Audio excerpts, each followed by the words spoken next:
বিশ্বনবী সাহাবাদেরকে নিয়ে খেজুর খাচ্ছেন, সবাই খেজুর খেয়ে খেজুরের বীজের সামনে রাখে, বিশ্বনবী খেজুর খেয়ে বীজের সামনে রাখে না, পাশে ওনার মেয়ের জামাই আলী, আলীর বীজের সামনে রাখে। খাওয়ার পরে সবার সামনে বিচি সমান, নবীর সামনে কোনো বিচি নাই, আলীর সামনে বিচি বেশি। বিশ্বনবী বললেন, মান মিন্না আকসারু মুতানাওয়ালান আর-রতাবা, চলো তো গুনি কার সামনে কতটা খেজুরের বিচি। খেজুরকে আরবিতে বলে আর-রতাব। খেজুরের যে কত আরবি আছে আপনি কল্পনাই করতে পারবেন না। উট আরব দেশে বেশি, তাই উটের আরবি আছে 400টা। খেজুর হয় বেশি, খেজুরের আরবি আছে 100 খানিক। আমরা শুধু ওটার আরবি জানি কি, জামাল, বাঈর, নাকা, এগুলো 400টা আরবি কাব্যগ্রন্থ পড়লে আপনি 400টা পাবেন মোট ওটের আরবি। তেমনি খেজুরকে আমরা জানি তামার।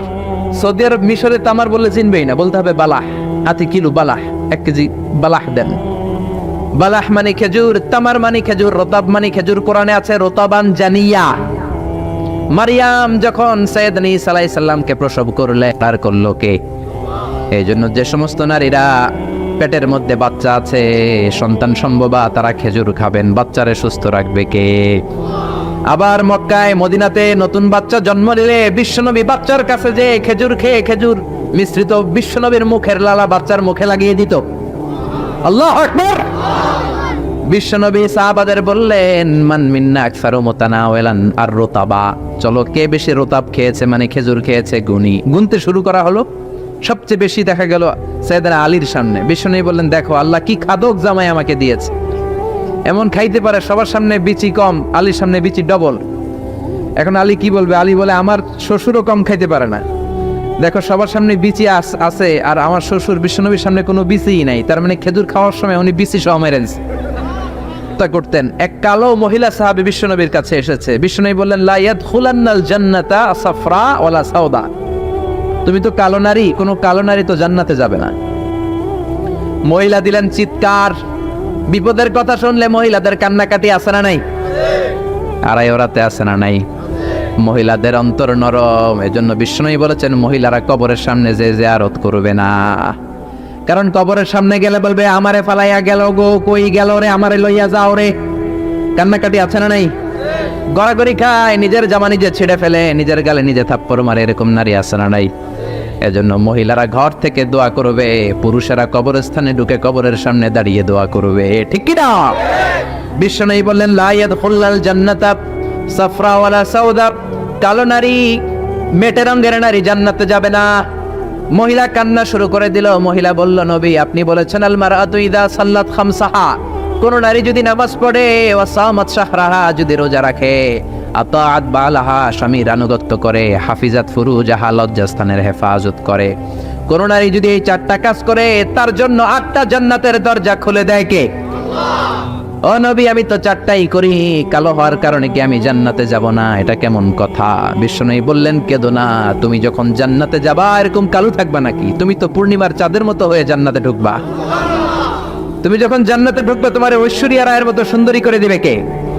তুমি বিশ্ব সুন্দরী হবা, তখন কি তুমি কালো থাকবা? মহিলা আবার খুশি হয়ে গেল, কারণ সুবহানাল্লাহ। তাহলে বিশ্বনবীর বিনোদন, সুস্থ বিনোদন, চিল্লায় বলেন ঠিক কিনা? আবার বিশ্বনবী বলতেন, উতিতু খামসান লাম ইয়াতাহুন্না নাবিয়্যুন ক্বাবলি, এমন 5টা জিনিস রব্বুল আলামিন আমাকে দিয়েছে, আমার আগে কোন নবীকে আল্লাহ এই 5টা জিনিস দেয় নাই। সুবহানাল্লাহ। 1 নম্বরে নুসিরতু বির-রু'বি মাসিরাতা শাহর, ভয় দিয়ে আল্লাহ আমারে সাহায্য করেছে। আমার ডানে বায়ে সামনে পেছনে 1 মাসের রাস্তার মধ্যে যদি কোনো কাফেরের আন্ডা বাচ্চা থাকে, আমার ভয়ে তাদের অন্তরে ধুকধুকানি বাড়ায় দেয় কে? নবী যেখানে অবস্থান করতেন, তার ডানে বায়ে সামনে পেছনে 1 মাসের এরিয়ার মধ্যে যদি কোনো কাফির থাকতো, মুশরিক থাকতো, বিষ্ণবীর ভয়ে ঘুমের মধ্যে লাফ দিয়ে উঠত। আল্লাহু আকবার। 2 নম্বরে বিশ্বনবী বললেন, জুইলাত লিয়াল আরদু কুল্লুহা মাসজিদান ওয়া তাহুরা, আমার জন্য আল্লাহ গোটা বিশ্বটাকে মসজিদ বানিয়ে দিয়েছে। গোটা বিশ্বটা মসজিদ। মসজিদ মানে মাকানুস সুজুদ, সিজদার জায়গা, যেখানে এই সিজদা দেন কবুল করবে কে? নূহ আলাইহিস সালামের জামানায় যেই কোনো জায়গায় নামাজ পড়লে কবুল হতো না, মসজিদে যেয়ে পড়া লাগতো। মুসা নবীর উম্মত মসজিদ ছাড়া নামাজ পড়লে কবুল হতো না, সিনাগগে যেয়ে পড়া লাগতো। ঈসা নবীর জামানায় ইবাদতখানায় যে পড়া লাগতো, কিন্তু আমরা যেইখানেই নামাজ পড়ি কবুল করে কে? আজকের এই প্যান্ডেলে যদি নামাজ পড়ি কবুল হবে কি হবে না? বাইতুল মুকাররমে হবে কি হবে না? শোলাকিয়ার ময়দানে কবুল হবে কি হবে না? বাজারে পড়লে হবে কি হবে না? নদীর উপরে নৌকায় পড়লে, প্লেনের ভেতরে বাতাসে পড়লে, মহাকাশে যে স্যাটেলাইট চ্যানেলের মধ্যেও যদি পড়ি সেখানেও কবুল করে নেবে কে? জমিনের যেই জায়গায় নামাজ পড়ো কবুল করে নেওয়া হবে। আবার বললেন পুরো জমিনটারে আল্লাহ আমার জন্য তহুর বানিয়ে দিলেন। ফাইল্লাম তাজিদু মাআন ফাতায়াম্মামু সাঈদান তাইয়্যিবা, নামাজের সময় যদি তোমরা ওজুর জন্য পানি না পাও তায়াম্মুম করলেও কবুল করবে কে? এই সব জায়গায় নামাজের অনুমতি আর তায়াম্মুম, এটা কোন নবীর ছিল না, এটা স্পেশালি আল্লাহ বিশ্ব নবীকে দিয়েছেন। সুবহানাল্লাহ। মা আয়েশাকে নিয়ে বিশ্বনবী বানুল মুস্তালাকের যুদ্ধ থেকে রওনা হলেন। প্রতিমধ্যে মা আয়েশার গলার স্বর্ণের হার চুরি হয়েছে কিংবা হারিয়ে গিয়েছে। মা আয়েশা কান্নাকাটি করলেন, আমার হার, আমার হার। মেয়েদের স্বর্ণ হারাইলে খবর আছে না নাই?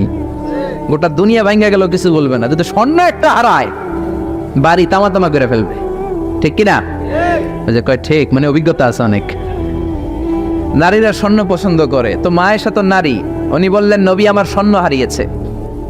বিশ্বনবী বললেন কাফেলা থামাও, গলার হার খোঁজো। সবাই মিলে গলার হার খুঁজতে খুঁজতে মাগরিবের নামাজের সময় প্রায় শেষ হয়ে যায়। এবার সবাই মিলে আবু বকর রে বকে, তোমার মাইয়ার কারণে আজকে এই দশা।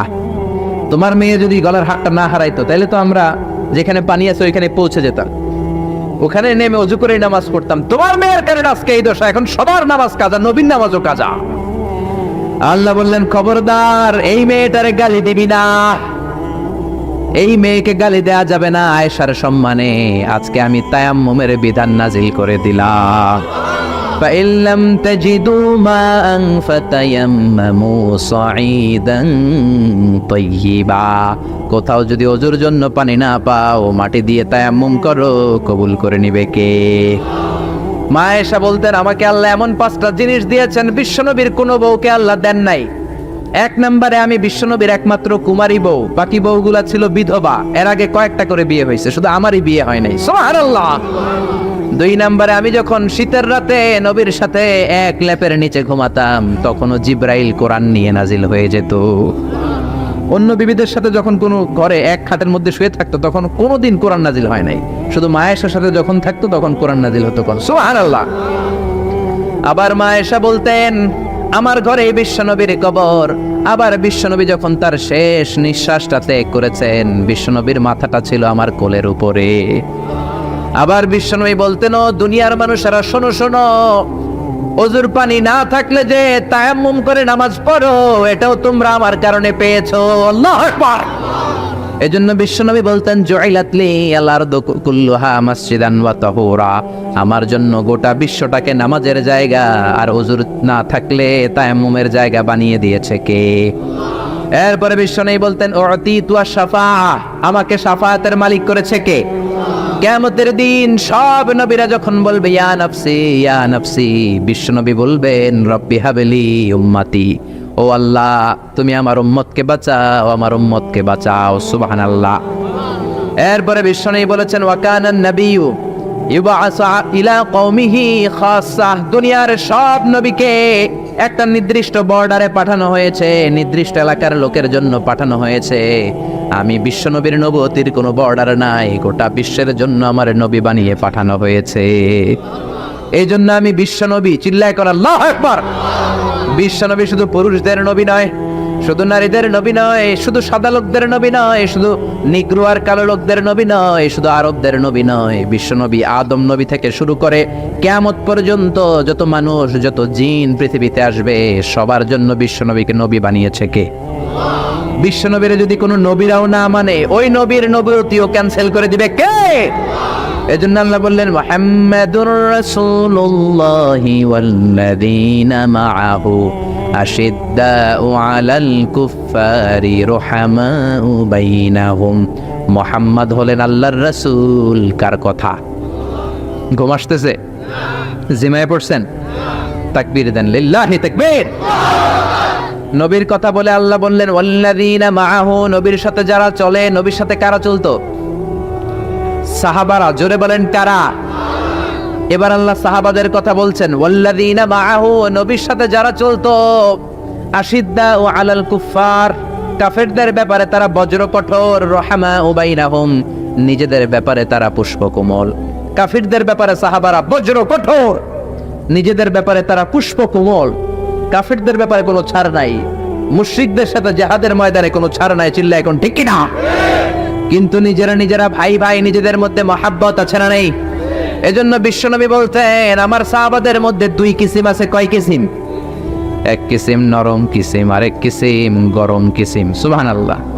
আবু বকর নরম, কিন্তু ওমরে ফারুক গরম। জোরে কোন ঠিক কি না? এজন্য বিশ্বনবী বলতেন খায়রুল কুরুনি কারনি, সবচেয়ে সেরা যুগ আমি নবীর যুগ, সুম্মাল্লাযীনা ইয়ালুনাহুম, তারপরে সাহাবাদের যুগ, সুম্মাল্লাযীনা ইয়ালুনাহুম, তারপরে তাবেঈদের যুগ। ঠিক কি না? সাহাবারা হচ্ছে পৃথিবীর শ্রেষ্ঠ সন্তান, তাদের চেয়ে শ্রেষ্ঠ সন্তান পৃথিবী জন্ম দিতে পারে নাই। চিল্লায় বলেন ঠিক কি না? এজন্য সাহাবাদেরকে ভালোবাসার দরকার আছে না নাই? তাকে সাহাবীদেরকে গালি দিবেন, সাহাবীদেরকে ঘৃণা করবেন। সাহাবীদেরকে যদি গালি দেন, যদি ঘৃণা করেন, যদি সমালোচনা করেন, আপনার ঈমান থাকবে? কথা বলেন, ঈমান থাকবে? এজন্য নবী বললেন খবরদার, লা তাসুব্বু আহাদাম মিনাস সাহাবী, আমার সাহাবীদেরকে গালি দিও না। সাহাবাদেরকে ভালোবাসা হলো ঈমান, সাহাবীদেরকে ঘৃণা করা হলো কুফরি। ঠিক কি না? আয়াতুল ঈমানে হুব্বুল আনসার, সাহাবীদের ভালোবাসা হচ্ছে ঈমানের আলামত। আয়াতুন নিফাকি বুগদুল আনসার, সাহাবীদেরকে ঘৃণা করা হচ্ছে মুনাফিকের আলামত। চিল্লায় বলেন ঠিক কি না? এজন্য বিশ্বনবী বলতেন আমার সাহাবারা এক একটা সুপারস্টার। আমরা বলি Mashrafe bin Mortaza superstar, Salman Khan superstar, Hrithik Roshan superstar, Aamir Khan superstar, Donald Trump superstar, Shakib Al Hasan superstar. বলি না আমরা? আমাদের সুপারস্টার হচ্ছে সেলিব্রিটিরা। বিশ্বনবী বলেছেন নো, আসহাবি কান নুজুম, মাই কম্প্যানিয়নস আর দ্য সুপারস্টার। আমার সাথীরা, আমার সাহাবারা সুপারস্টার। এই সুপারস্টারদেরকে মডেল বানাতে হবে। হলিউড বলিউডের নায়ক নায়িকার আমাদের মডেল নয়, আমাদের মডেল হলো সাহাবারা। কারা? আরো জোরে বলেন কারা? সাহাবারা আমাদের মডেল। এজন্য বিশ্বনবী বলতেন আরহামু উম্মতি বি উম্মতি আবু বকর, আমার সাহাবাদের মধ্যে সবচেয়ে নরম হৃদয়ের সাহাবা হলো আবু বকর। এক হাদিসে বিশ্বনবী 8 জন সাহাবীর 8টা গুণের কথা বললেন। জোরে বলেন কয়টা? 8 জন সাহাবীর 8টা গুণের কথা বললেন। তিরমিজির বর্ণনা, হাদিসটা সহিহ, সিলসিলাতুল হাদিস সাহিহার ভিতরেও এসেছে। বিশ্বনবী বললেন, খেয়াল করে বুঝবেন, আরহামু উম্মতি বি উম্মতি আবু বকর, এই উম্মতের মধ্যে সবচেয়ে নরম হৃদয়ের সাহাবী হলো আবু বকর। 2 নম্বরে বললেন ওয়াশাদ্দুহুম ফি আমরিল্লাহি উমর, কিন্তু আল্লাহর দ্বীনের ব্যাপারে সবচেয়ে কঠোর হলো, জোরে বলেন কঠোর হলো। 3 নম্বরে বললেন ওয়া আসদাকুহুম হায়ান উসমান, সবচাইতে লজ্জাশীল সাহাবী হলো আমার উসমান। 4 নম্বরে বললেন ওয়াকদাহুম আলী, বিচারের রায় সবচেয়ে ভালো দিতে পারতো আমার মেয়ের জামাই আলী। 5 নম্বরে বিশ্বনবী বলেছেন ওয়া আকরাহুম লিকিতাবিল্লাহি উবাই ইবনে কাব, আল্লাহর এই কোরআনটা সবচাইতে সুন্দর করে যে সাহাবী পড়তে পারতো তার নাম হচ্ছে উবাই ইবনে কাব। আল্লাহু আকবার। ওয়া আ'লামুহুম বিল হালাল ওয়াল হারাম মুআয ইবনে জাবাল, হালাল হারামের ব্যাপারে সবচেয়ে বড় স্পেশালিস্ট সাহাবী ছিল মুআয ইবনে জাবাল। কোন সুবহানাল্লাহ। এরপরে বিশ্বনবী বললেন ওয়া আফরাদুহুম যায়েদ, ফারায়েজের হিসাব জানে যায়েদ। আলা ইন্না লিকুল্লি উম্মাতিন আমিনুন ওয়া আমিনু হাযিহিল উম্মতি আবু উবাইদা ইবনুল জাররাহ, সব জাতির মধ্যে বিশ্বস্ত একজন লোক থাকে, আমার সাহাবীদের মধ্যে সবচেয়ে বিশ্বস্ত সাহাবী আবু উবাইদা ইবনুল জাররাহ। সুবহানাল্লাহ। জোরে কোন সুবহানাল্লাহ। কয় সাহাবীর কথা বললেন? আরো জোরে বলেন, মনে থাকবে? প্রথমে বললেন আরহামু উম্মতি বি উম্মতি আবু বকর, আমার উম্মতের মধ্যে সবচেয়ে দিল দরিয়া রহম দিল আবু বকর। এত নরম হৃদয়ের সাহাবা পুরো সাহাবী গোষ্ঠীর মধ্যে কেউ ছিল? বিশ্বনবীর হিজরতের সাথী, বিশ্বনবীকে সঙ্গ দিয়েছেন, ভালোবেসেছেন। বিশ্বনবী একদিন আবু বকরকে বললেন আবু বকর, হয়তো মক্কায় টিকা যাবে না, আমাদেরকে মদিনায় হিজরত করতে হবে। যেই দিন এই ইঙ্গিতটা বিশ্বনবী আবু বকরকে দিয়েছেন, ওই দিন থেকেই সাইয়েদনা আবু বকর হিজরতের জন্য রেডি। সুবহানাল্লাহ। যেদিন হিজরত করবেন, সাহাবীদের চোখ ফাঁকি দিয়ে বিশ্বনবী আবু বকরের ঘরে গেলেন। ডাক দিলেন, আসসালামু আলাইকা ইয়া আবু বকর। আবু বকর ঘরে আছো কিনা? ডাক দিতে দেরি, ব্যাগ নিয়ে আবু বকরের বের হতে দেরি হয় না। আল্লাহু আকবার। বিশ্বনবী বললেন, আবু বকর ডাক দিলাম, ব্যাগ নিয়ে রেডি হইলা, কখন ঘুমিয়েছো, কখন ঘুম থেকে উঠেছো, কখন হাত মুখ ধইলা, কখন ফ্রেশ হইলা, কখন কাপড় গুছাইলা? আবু বকর বলল, নবী যখন বলেছেন হিজরতে আপনার সাথে আমার যাওয়া লাগবে, ওই দিন থেকে আজ পর্যন্ত আমি আবু বকর আমার পিঠটার বিছনাতে লাগাই নাই। ওই রাতে সাইয়েদনা আবু বকর যেই সওয়াব কামিয়েছেন, ওই সওয়াবটাকে যদি একটা পাল্লায় রাখা হয়, পৃথিবীর আমাদের সব সওয়াবগুলো যদি আরেক পাল্লায় রাখা হয়, ওই হিজরতের রাতের সওয়াবটা আবু বকরের যে সওয়াবটা, ওই আবু বকরের সওয়াবের পাল্লাটা মুহূর্তের মধ্যে ভারী হয়ে যাবে। সুবহানাল্লাহ, আসতে বলেন। এত নরম হৃদয়ের সাহাবী ছিলেন আবু বকর। নামাজে দাঁড়ালে শুধু কাঁদতেন, এই জন্য অনেক সাহাবী ওনারে পছন্দ করতো না। বিশ্বনবীর ইন্তেকালের পরে বছর খানিক মসজিদে নববীতে যতদিন বেঁচে ছিলেন ইমামতি করেছেন। আল্লাহু আকবার বলে যখন আলহামদুলিল্লাহি রাব্বিল আলামিন, তখনই কান্নায় ভেঙে পড়তেন। তেলাওয়াত শুরু করলেই কাঁদতেন। হেরেম শরীফে যারা নামাজ পড়েছেন, শাইখ আব্দুর রহমান আস-সুদাইস আযাবের আয়াতগুলো পড়ে যখন টান দেয়, মুসল্লিগুলো সহ্য করতে পারে না। উনি নিজেও তেলাওয়াত থামিয়ে কাঁদে, মুসল্লিরাও কাঁদে। হেরেমের চারদিকে কান্নার রোল পড়ে যায়, চিৎকারের রোল পড়ে যায়, শুধু কান্নার কান্না, শুধু কান্না। সাইয়েদনা আবু বকর যখন নামাজে দাঁড়াতেন শুধু কাঁদতেন। বুখারীর বর্ণনা, রজুলুন আসিফ, নরম হৃদয়ের লোক ছিলেন। আই রাকিকুল কলবি ওয়া সারিউল বুকা, এত অন্তর নরম, নামাজে দাঁড়ালেই কাঁদতেন। দিন দুনিয়ার কোনো হুঁশ তার থাকতো না। কিন্তু আমরা নামাজে দাঁড়ালে দিন দুনিয়ার খেলার হিসাব আছে না নাই, বাজারের খবর আছে না নাই, জি বাংলা আছে না নাই, সারা দিনে যেটা মনে পড়ে না নামাজে দাঁড়ালেই ওটা মনে পড়ে, ঠিক কি না? আমরা নামাজে দাঁড়িয়ে এইভাবে শেয়ার বাজার বাড়লো না কমলো, সাকিব আল হাসান আউট হয়েছে না ছক্কা মারছে, কে জিতলো, কুমিল্লা জিতলো নাকি কি ভিক্টোরিয়ান্স, রয়টার্স মার্টার্স কি যেন আছে, আমি তো বুঝি না অনেকগুলা, কে জিতলো কে হারলো, হিন্দি সিরিয়াল শুরু হলো নাকি আমার দল জিতলো না হারলো, এরকম টেনশন আছে না নাই? আর সাইয়েদনা আবু বকর যখন নামাজে দাঁড়াতেন, দাঁড় দাঁড় করে চোখের পানি দিয়ে দাড়ি ভিজে যেত, চোখের পানিতে দাড়ি ভিজে যেত। সাহাবারা বললেন, ও নবী আমাদের নামাজে মন থাকে না। বিশ্বনবী বললেন, সল্লু সলাতা মুআদ্দিআ, বিদায় নামাজ পড়ো, মনে করবা আজকের নামাজটাই আমার জীবনের শেষ নামাজ, তাইলে তোমার মন আর কোনো দিকে ছুটবে। আজকে এখন বাজে 11টা, যদি বলা হয় রাত 2টার দিকে আপনার মরণ, খুশ থাকবে? সবাই মাহফিল থেকে দিবেন দৌড়, আমার মরণ 2টার দিকে। আহা, 2টার দিকে মরণ, জীবনের কোনো গ্যারান্টি নাই। যদি আপনার বলেই দেয়া হয় 2টার দিকে আপনার মরণ, এখন তুমি 2 রাকাত নামাজ পড়ো, এটাই শেষ নামাজ, ওই দিনের নামাজটা আপনি কত সুন্দর করে পড়বেন। আহা, ওই দিন আপনি কত সুন্দর করে ওযু বানাবেন, ওই দিন আতর মাইখা একেবারে আতর আলী হয়ে যাবেন, ওই দিন পাঞ্জাবি পড়বেন, ওই দিন যায় নামাজে দাঁড়াবেন, ওই দিন আপনার নামাজে কোনো তাড়াহুড়ো নাই, ঠিক কিনা?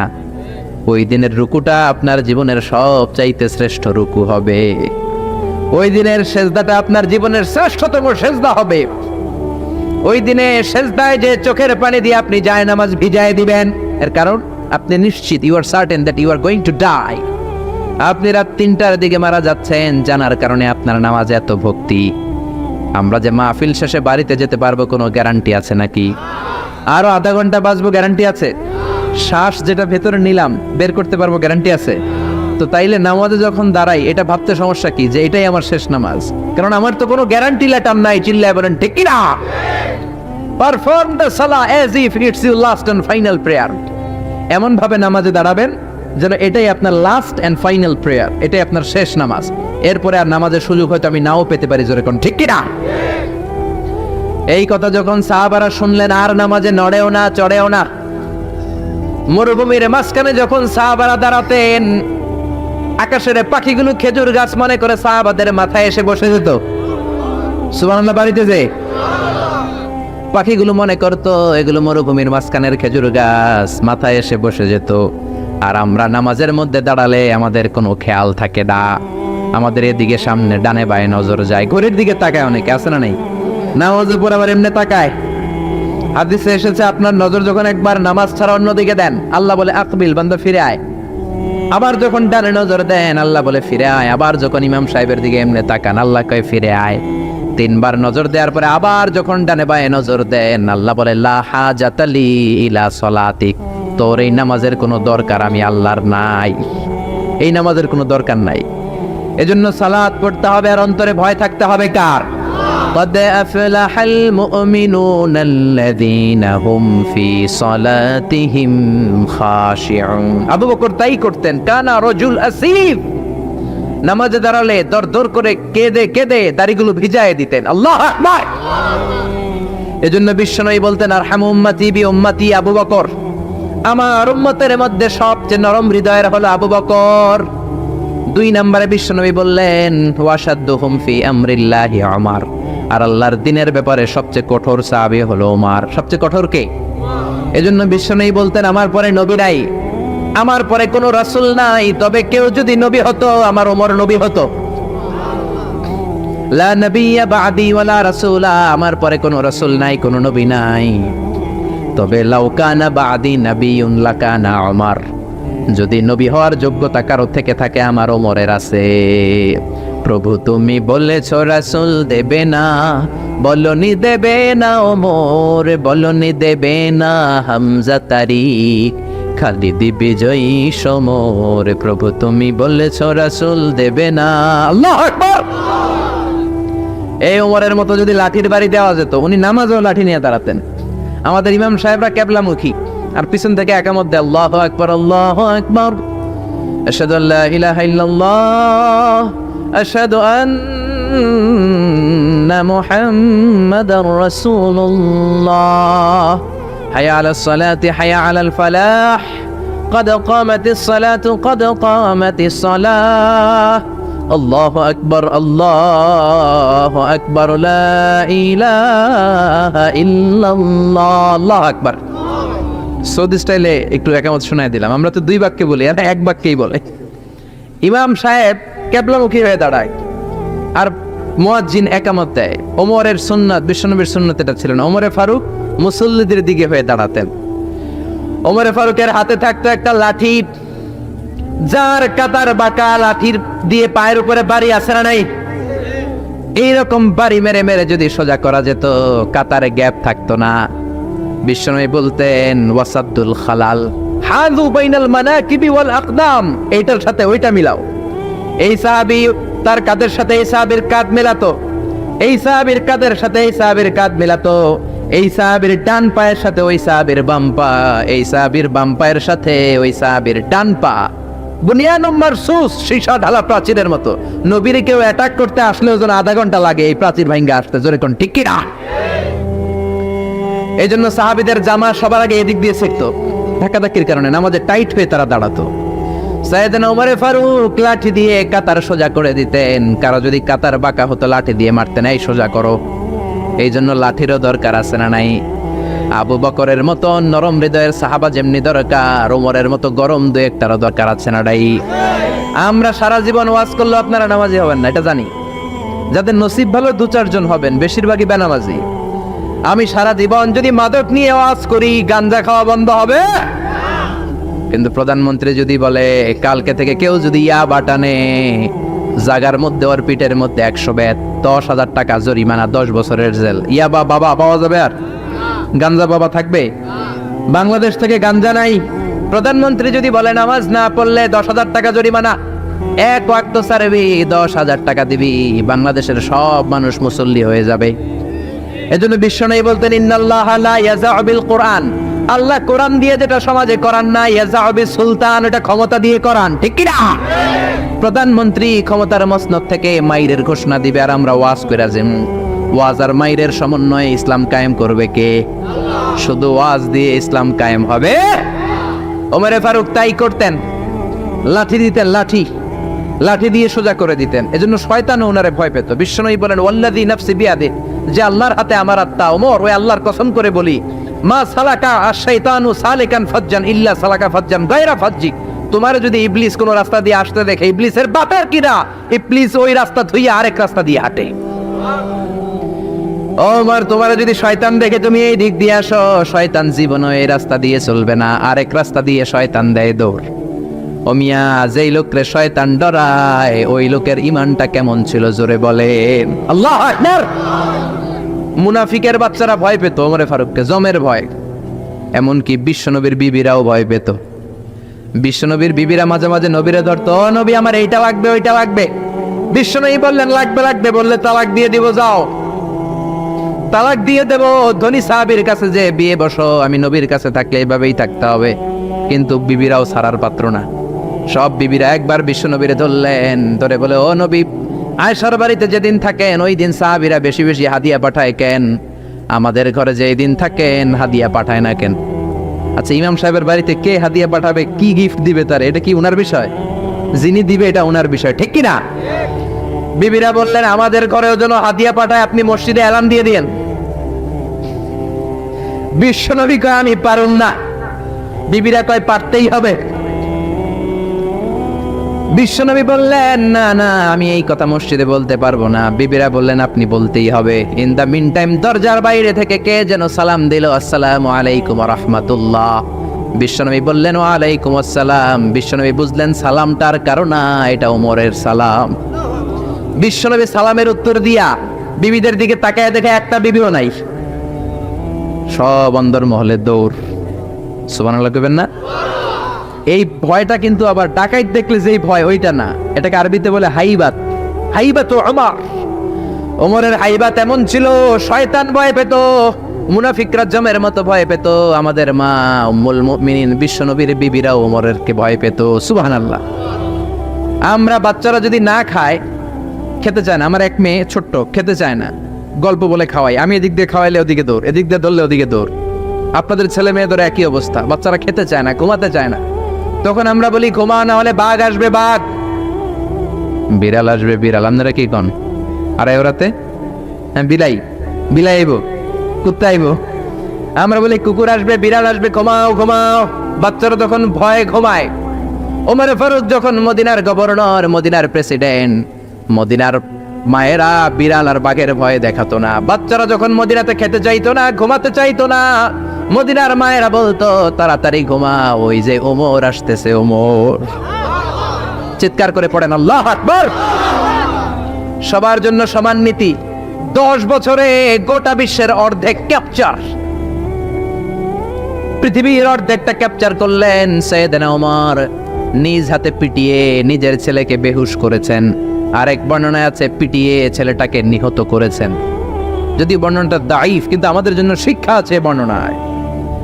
হঠাৎ একবার ঘরে ঢুকলেন, ওই ছেলের নাম ছিল আবু শাহমা, মূল নাম আব্দুর রহমান। ওনার বিখ্যাত যে ছেলে আব্দুল্লাহ ইবনে ওমর, উনি আরেকজন। আরেক ছেলে ছিল আব্দুর রহমান, মারুফুন বিআবি শাহমা, সবাই তার ডাকতো আবু শাহমা বলে। একদিন ঘরে ঢুকে দেখে মদের গন্ধ পাওয়া যায়। আবু শাহমারে বললেন, ইয়া আবা শাহমা, আশারিবতা খামরান, মদ খাইছস? কয় না আব্বা, শারিবতু নাবিজান, নাবিজ খেয়েছি। খেয়াল রাখবেন, মদ হারাম, মদ খেলে আসিবেন, কিন্তু নাবিজ খাওয়া হালাল। নাবিজ হচ্ছে আরব দেশেরা খায়, সাদা দুধের মধ্যে রাতে শক্ত খুরমা যদি 5টা ফেলে রাখেন, সকালে ওইটা দেখবেন দুধের রং আর সাদা নাই, খুরমার রস টেনে দুধটা লাল হয়ে গেছে। এটা খেলে স্বাস্থ্যের জন্য আরব দেশে খুব ভালো, কিন্তু এটা রাতে ভিজাইলে সকালেই খাইতে হবে। এটা যদি 3 দিন রেখে দেন, 4 দিন রেখে দেন, এটা তারির মতো মদ হয়ে যাবে, মাতলামি হবে, খাওয়া যাবে না। ওমরের ছেলে ওই মজাটা নেওয়ার জন্য 4 দিন ভিজায় রাখছে, তারপরে নাবিজ নামক মদ খেয়েছে। ওমর বললেন, মদ খাইছস নাকি? আবু শাহমা বলে, খাই নাই। ওমর বললেন, তাআলা ইলা, এদিকে আয়, ইফতাহ ফামাক, মুখ খোলো। মুখ খোলার পরে গন্ধ নিয়ে দেখে নাবিজ মাখানো মদের গন্ধ পাওয়া যায়। কোনো কথা নাই, কলারটা ধরলেন, টানতে টানতে মসজিদে নববীর বারান্দার পিলারে নিয়ে বাঁধলেন। জোরে আযান হলো, নামাজ পড়লেন। নামাজের পরে সালাম ফিরালেন। সালাম ফেরানোর পরে বললেন, মাকানাকুম ইনদানা হাদ। নামাজের পরে সুন্নত পরে সবাই বসবেন, একটা বিচার আছে। এই গুরুদণ্ড, এটাকে আরবিতে বলে হাদ, প্লুরাল হচ্ছে হুদুদ। সবাই যখন ওযু করে ঢুকতেছিল, বারান্দায় দেখে ওমরের ছেলে বাধা। সবার চিন্তা, হায় হায়, কি ঘটনা ঘটলো? প্রেসিডেন্টের ছেলে পিলারের মধ্যে বাধা কেন? নামাজের পরে হাজার হাজার সাহাবী সবাই বলল, খলিফা কি হয়েছে? মাল আমর, হোয়াট হ্যাপেন্ড? ওমর ফারুক বললেন, এটাই নাবিজ খেয়েছে, তবে এটা মদ হয়ে গেছিল, এখন 80 বেদ দিব। কানা ঘুষা হাজার হাজার সাহাবী। কেউ কেউ বলল খলিফার ছেলে তো মনে হয় মারবে না, ধমক দিয়ে ছেড়ে দিবে। এরকম কিছু বিচার দেশে আছে না নাই? মিলায় দেয়, ঘুষ খায়া ছাইরা দেয়। এমপির পোলা হইলে 7 খুন মাফ, চিল্লা এখন ঠিক না? কেউ বলে না ওমর ছাড়ার পাত্র না, তবে 80টা মারবে না, 40টা দিবে অ্যাটলিস্ট। কয়টা? ওমর ফারুক চেয়ারে বসলেন, হাজার হাজার মানুষ, পিনপতন নীরবতা। জল্লাদরে বললেন হাতি জিলদ মিন বাইতুল মাল, বাইতুল মালের ঘর থেকে খেজুর গাছের চামড়া দিয়ে বানানো বড় সাইজের একটা চাবুক আন, সবচেয়ে বড়টা আনবি। সবচেয়ে বড়টা আনা হলো। এবার ওমরে ফারুক বললেন ইবদা বিসমিল্লাহ, শুরু কর আল্লাহর নামে। সাইয়েদনা ওমরে ফারুকের সামনে দাঁড়িয়ে জল্লাদ মারবে 80টা বাড়ি। মারতে শুরু করেছে ওয়াহিদ, ইসনাইনি, তালাতা। 3 বাড়ি মারার পরে ওমরে ফারুক জল্লাদকে দিলেন এক থাপ্পড়। 3 হাত দূরে যে পড়লো জল্লাদ। জল্লাদের হাত থেকে চাবুক তুলে ধমক দিলেন, তুই কি চাবুক মারোস নাকি চাকরি বাঁচাস? আস্তে মারলি কেন? আসলে আস্তে মারে নাই, যত জোর ছিল ওমরের হুকুম তামিল করবে না এরকম জল্লাদ মদিনায় ছিল না। জোরে কোন ঠিক কিনা? যত জোর ছিল তত জোরে মেরেছে, কিন্তু ওমরের পছন্দ হয় নাই। ওমর বললেন ইনদাকা তালাতা ইনদি ওয়াহিদ, তোর হিসাবে 3টা, আমার হিসাবে মায়ের হইছে 1টা। আমি 2 নাম্বার থেকে শুরু করব। 2, 3 মারতেছে কে? মদিনাতে ওনারসে পালোয়ান আর কেউ নাই। এক একটা বাড়ির আঘাতে ওমরের ছেলে আবু শামা চিৎকার করে কাঁদে। এক একটা বাড়িতে চামড়া ছিঁড়ে যায়, রক্তগুলো ছোপ ছোপ করে নববীর দেয়ালের মধ্যে লাগে। ছোট্ট ছেলেটা ডেকে বলে আব্বা আমারে মাফ করে দাও, আর জীবনে মদ খাবো না। সাইয়েদনা ওমরের পাষাণ হৃদয় নরম হয় না, কারণ আসাদ্দুহুম ফি আমরিল্লাহি ওমর, আল্লাহর দিনের ব্যাপারে সবচেয়ে কড়া, কোনো ছাড় নাই। এক একটা চাবুক মারে, লোকজন কেঁপে কেঁপে ওঠে। 10টা 15টা মারার পরে ছেলে বেহুশ, পানি দেওয়ার পরে আবার হুশ, আবার মারা শুরু করা হলো। 30টা মারার পরে আবার বেহুশ। এইবার আবু শাহামার মা ওমরের বউ এসে ওমরের পা ধরে ডেকে বলে ওমর তোমার পায়ে ধরে ক্ষমা চাই, আমার কলিজার টুকরা বাজানটারে তুমি মেরে দিও না। 80টা বেত মারতে হবে, মেরেছো 30টা, আর মারবা 50টা। যাও ওমর, প্রতিটা বেতের বাড়ির বিনিময়ে আমি আবু শাহামার মা একটা করে ওট আল্লাহর রাস্তায় সদকা করে দেব। ওমর বলে না আবু শাহামার মা, এটা আল্লাহর আইন, গোটা দুনিয়াটা দিলেও একটা চাবুকের বাড়ি থেকে ওরা কেউ বাঁচাতে পারবে না। মারতে লাগলেন, আবার পানি দিয়ে আবার হুশ। ওমরের বাড়ি যে খেয়েছে সে বুঝেছে। 50টা বাড়ি মারার পরে আবু শাহামা দুনিয়া থেকে শেষ। রাগে ওমর গড়গড় করছেন, বললেন এই বেয়াদবটারে গোসল করা, জানাজা দে, কবর দে। কবর দেওয়ার পরে কবরের উপরে মারা শুরু করছে। 51, 52, 53, 80টা চাবুক মারার পরে আল্লাহরে ডেকে বলে আল্লাহ আমার ছেলে হওয়ার কারণে কোনো পার্সিয়ালিটি করি নাই, বিচারে 2 নাম্বারই করি নাই। 80টা গুনে গুনে বেত মেরেছি, দেহে যত শক্তি ছিল ততগুলো মেরেছি। কিয়ামতের ময়দানে জালিম ওমর বলে তুমি কিন্তু আমারে ডাকতে পারবা না আল্লাহ, জালিমদের কাতারে আমারে উঠাতে পারবা না, আমারে জালিম বলতে পারবা না। ওইরকম ওমরের দরকার আছে না নাই? ওই ওমরের লাঠির বাড়ি যদি থাকতো দেশটারে মদিনা বানায় দিত কে? চোরদের হাত যদি কাটা যেত দেশটারে সুন্দর করতো কে? একটা জিনাখোরের ফাঁসি যদি বাইতুল মুকাররমের স্কয়ারের মধ্যে দিয়ে দেয়া হতো, এরপরে আর জিনা হতো? একটার ফাঁসি হয়ে গেলে আর তনুর মতো কোনো নারীকে ধর্ষিতা হওয়া লাগতো না, খাদিজার মতো কোনো মেয়েকে কেউ কোবানোর সাহস পেত না। জোরে বলেন ঠিক কিনা? একটা চোরের হাত জুমার নামাজের পরে বাইতুল মুকাররমের স্কয়ারের সামনে যদি কেটে দেয়া হয়, আর কোনো চোর পাওয়া যাবে নাকি? জোরে বলেন।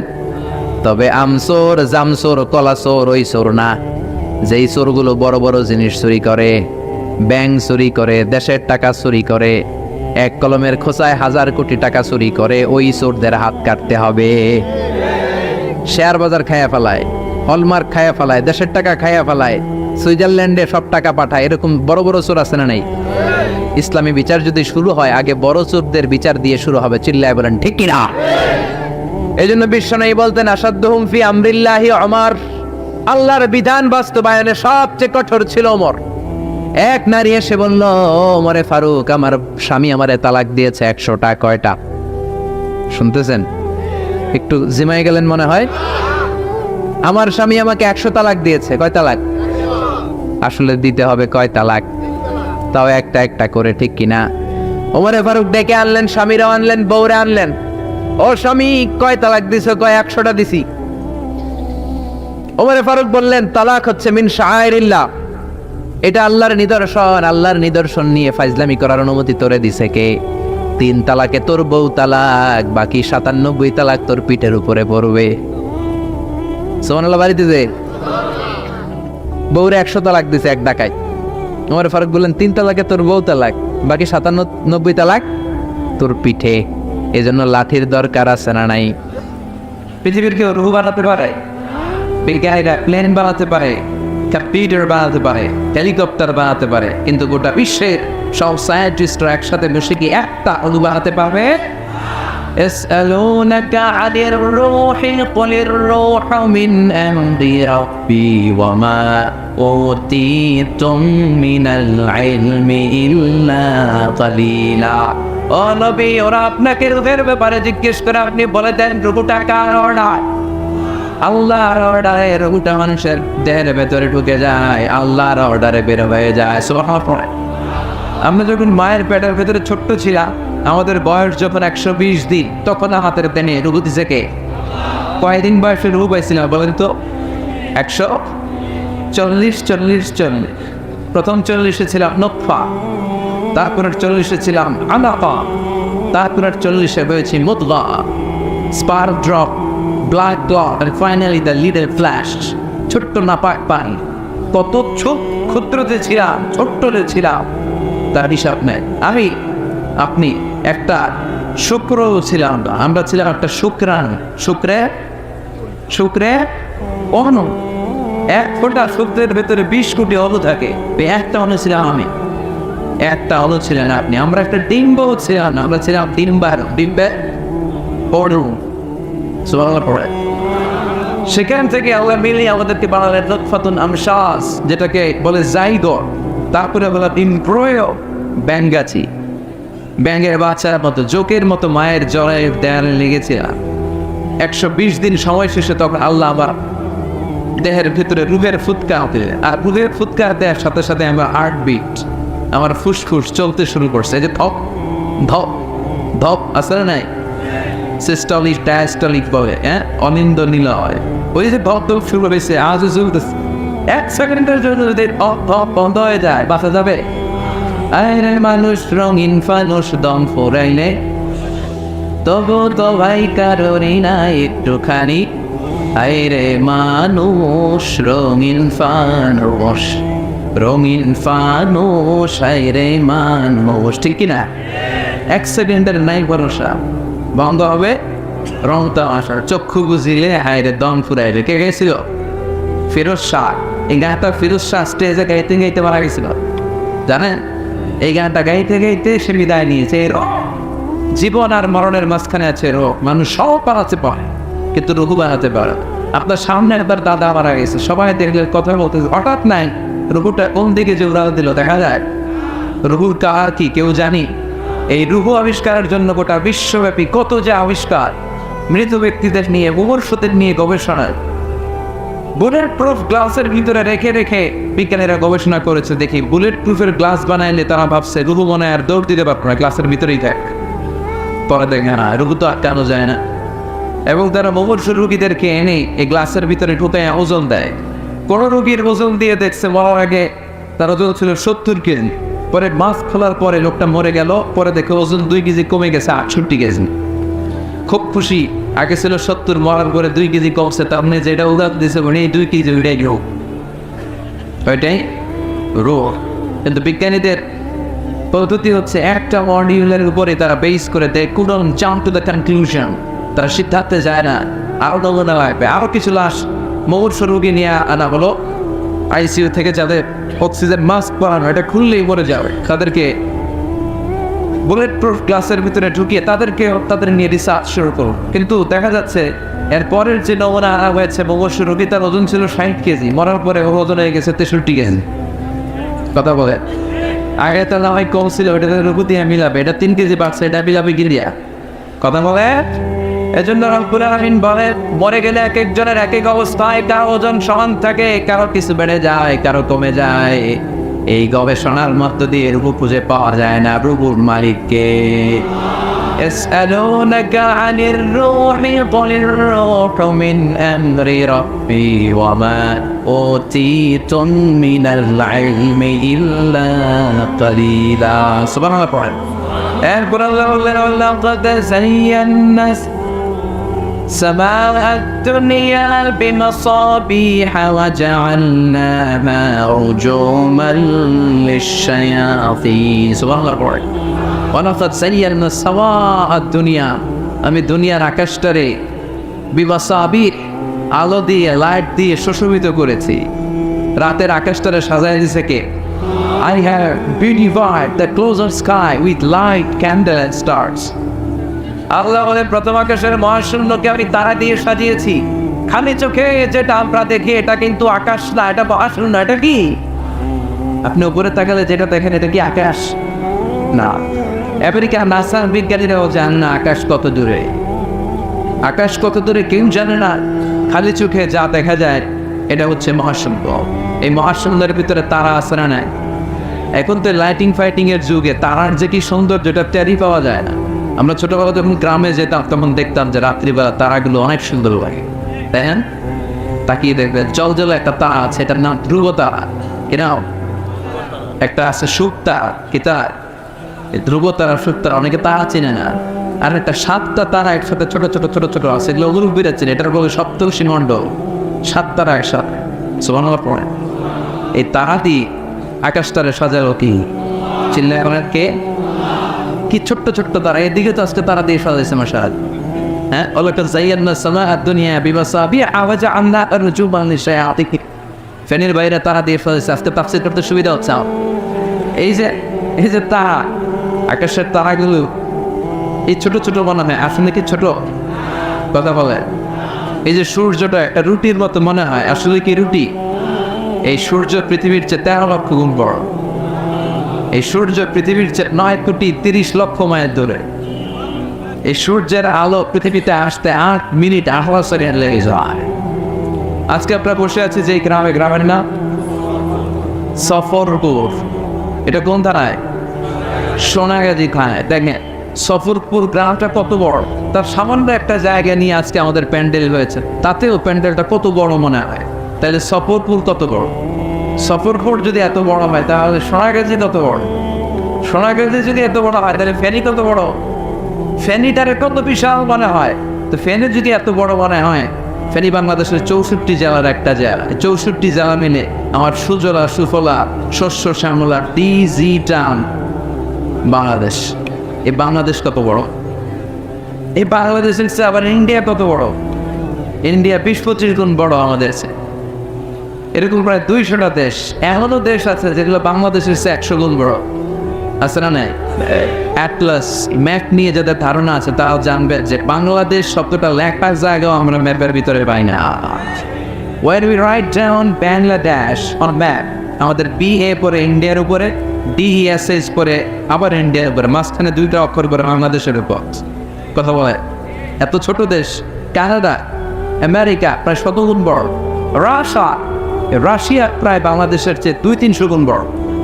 সুবহানাল্লাহ বলবেন না? এই 200 খানা দেশ নিয়ে প্রায় পৃথিবীর 30 ভাগ, বাকি 70 ভাগ শুধুই জল আর জল আর পানি। সুবহানাল্লাহ পড়ে। এই সব মিলে আমাদের বসুন্ধরা, আমাদের পৃথিবী। তাহলে আজকের এই প্যান্ডেলের তুলনায় পুরো পৃথিবীটা কত বড়, কত বিশাল। আর এই পৃথিবী এত বড়, এই পৃথিবীর চেয়ে নাকি সূর্য 13 লক্ষ গুণ বড়। কেন ইমাজিন দ্যাট? তার মানে সূর্যই কি সবচেয়ে বড় তারা? হ্যাঁ, ওয়ালাকাদ যায়্যানা সামাআ দুনিয়া। সূর্যটা একটা ছোট্ট সাইজের একটা তারা। সূর্যের পরে পৃথিবীর সবচেয়ে কাছের তারার নাম হচ্ছে প্রক্সিমা সেন্ট্রাই, তারপরে আলফা সেন্ট্রাই এ, আলফা সেন্ট্রাই বি, ইটো ক্যারিনা, বেটেলজিউস। যে সূর্য পৃথিবীর চেয়ে 13 লক্ষ গুণ বড়, বেটেলজিউস নামে একটা তারা আছে, ওটা সূর্যের চেয়ে 33 কোটি গুণ বড়। তার মানে কি বেটেলজিউসই সবচেয়ে বড়?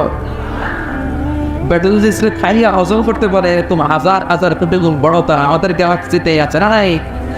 অন্য গ্যালাক্সি থুয়া দেয়, আমাদের গ্যালাক্সি এরকম lakh lakh crore crore billion billion trillion zillion billion octillion তারা নিয়ে আমাদের গ্যালাক্সি গঠিত। এই গ্যালাক্সির নাম হচ্ছে মিল্কি ওয়ে। আমাদের গ্যালাক্সির নাম মিল্কি ওয়ে। আমাদের গ্যালাক্সির পরে আমাদের সবচেয়ে কাছাকাছি প্রতিবেশী গ্যালাক্সির নাম অ্যান্ড্রোমেডা। আমাদের গ্যালাক্সি থেকে কেউ যদি অ্যান্ড্রোমেডায় যেতে চায়, এই গ্যালাক্সি থেকে ওই গ্যালাক্সি, এরকম কত হাজার কোটি গ্যালাক্সি যে আছে তার কোনো হিসাব নাই। আমাদের গ্যালাক্সি থেকে কেউ যদি অ্যান্ড্রোমেডাতে যেতে চায় তার 2.5 মিলিয়ন লাইট ইয়ার্স লেগে যাবে, মানে 2.5 আলোকবর্ষ লেগে যাবে। 2.5 মিলিয়ন আলোকবর্ষ সুবহানাল্লাহ পড়ে। আলোকবর্ষ বুঝতে অনেকের সমস্যা। এই পৃথিবীতে সবচেয়ে দ্রুতগামী যে বিষয়টা আবিষ্কৃত হয়েছে সেটা হচ্ছে লাইট, আলো। সবচেয়ে দ্রুত ছুটে আলো। কত দ্রুত? এই আলো সেকেন্ডে 1,86,000 মাইল বেগে ছুটতে পারে। কত মাইল বেগে? 1,86,000 মাইল বেগে। ঘন্টায় না, মিনিটে না, সেকেন্ডে কত দূর যায়? 1,86,000 মাইল বেগে। এই আলোর গতিতে গতি সম্পন্ন কোনো রকেট যদি বানানো সম্ভব, এটা বানানো অসম্ভব। আলোর গতি সম্পন্ন কোনো রকেট যদি বানানো যায়, যেই রকেটটাই আলোর মতো সেকেন্ডে 1,86,000 মাইল বেগে ছুটবে, ঘন্টায় না, মিনিটে না, কিসে? যে রকেটটা আলোর মতো সেকেন্ডে ছুটবে 1,86,000 মাইল বেগে, এরকম রকেট দিয়ে আমাদের গ্যালাক্সি মিল্কি ওয়ে থেকে আমাদের কাছের গ্যালাক্সি অ্যান্ড্রোমেডাতে পৌঁছতে আপনার 25 লক্ষ বছর লেগে যায়। এই 25 লক্ষ বছরের প্রতিটা সেকেন্ডে এই রকেট 1,86,000 মাইল বেগে ছুটতে হবে। সুবহানাল্লাহ, বাড়ি থেকে বলে চিল্লায় পড়ে আল্লাহু আকবার।